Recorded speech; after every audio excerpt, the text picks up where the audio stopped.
Procedures हैं, ये सारे पेट के जितने ऑपरेशन हैं, पेट के अंदर के, वो सारे इसके ज़रिए किए जाएंगे।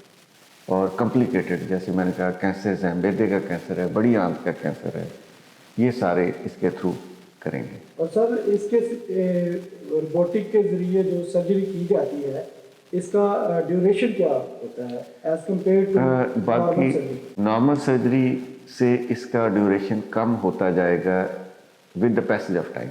अभी जैसे जैसे एक्सपीरियंस होगा, जैसे जैसे हमारी बाकी टीम यूज टू होगी, तो उसका टाइम कम होता जाएगा।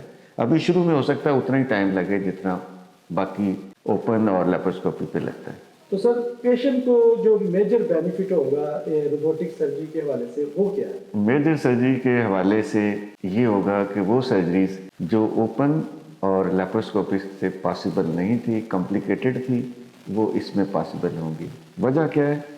ये इसका